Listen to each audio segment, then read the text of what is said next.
Though turbulence is not particularly easy to define, it's not hard to find examples.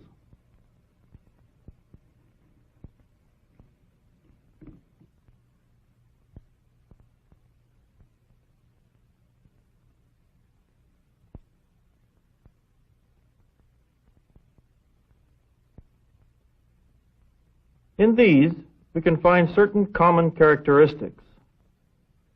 One of the most apparent is disorder, as can be seen in this channel flow. The disorder is of such a fundamental nature that the flow never is reproducible in detail, no matter how carefully one attempts to reproduce all the boundary conditions. Although the details are not reproducible, averages over suitably large intervals of space or time may be very well defined and stable. Disorder, then, is a necessary factor in any definition of turbulence. It is not, however, sufficient.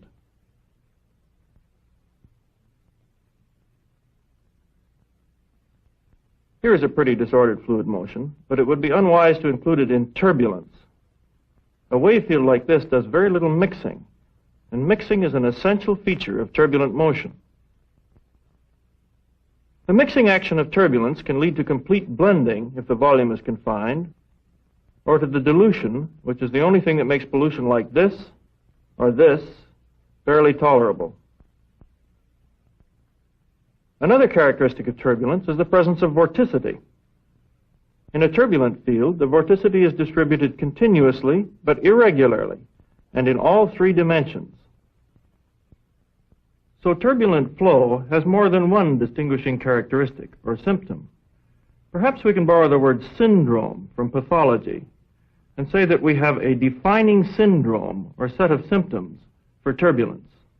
These are disorder, irreproducible in detail, efficient mixing, and vorticity, irregularly distributed in three dimensions. This definition effectively isolates turbulence from various kinds of wave motion. It also eliminates all two-dimensional flows. Something roughly like turbulent motion can exist in two dimensions.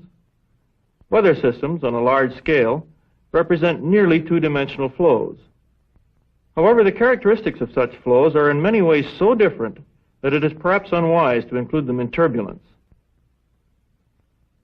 Some flows, like this jet, are clearly turbulent.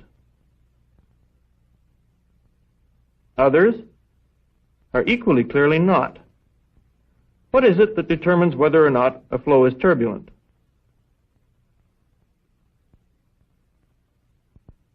To help answer this question, we'll use this apparatus, which is a version of that used by Hagen over 125 years ago in a study of flow through pipes. In these two tanks, we have two different glycerin-water mixtures. One mixture has viscosity about 3 times that of the other. The valve permits us to obtain any combination of the two mixtures. The fluid is pumped by this constant displacement pump so that the flow rate remains the same, no matter how the mixing valve is set.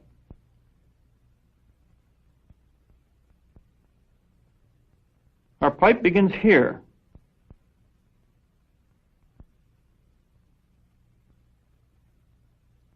Midway down the pipe, we start a manometer tube, which we carry downstream so that we can see the upstream pressure simultaneously with the end of the tube, where the pressure is atmospheric. The manometer reading will give us a measure of the average pressure gradient along the tube. Now we start the pump. The manometer reads about 10 units. Now I change the valve setting to reduce the viscosity. As the low viscosity fluid flows into the pipe, the manometer reading decreases. Once more I change the valve setting to still lower viscosity.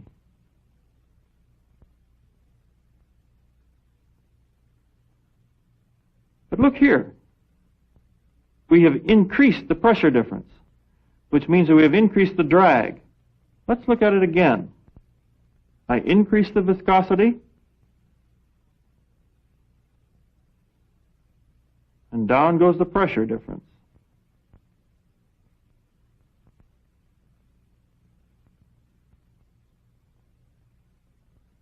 I decrease it again.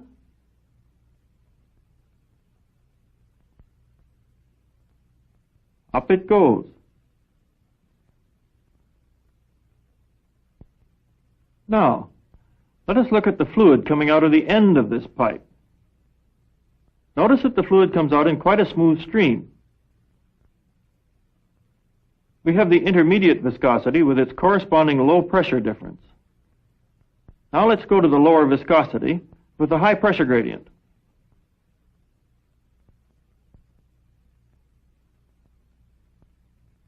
The edges of the stream coming out of the tube have become blurred. If we look at this stream in slow motion, we can see that the blurring is resolved into an irregular motion of the surface. The flow has become turbulent, and the onset of turbulence in the pipe has revealed itself both in the irregular motion of the fluid stream and in the greatly increased drag in the tube.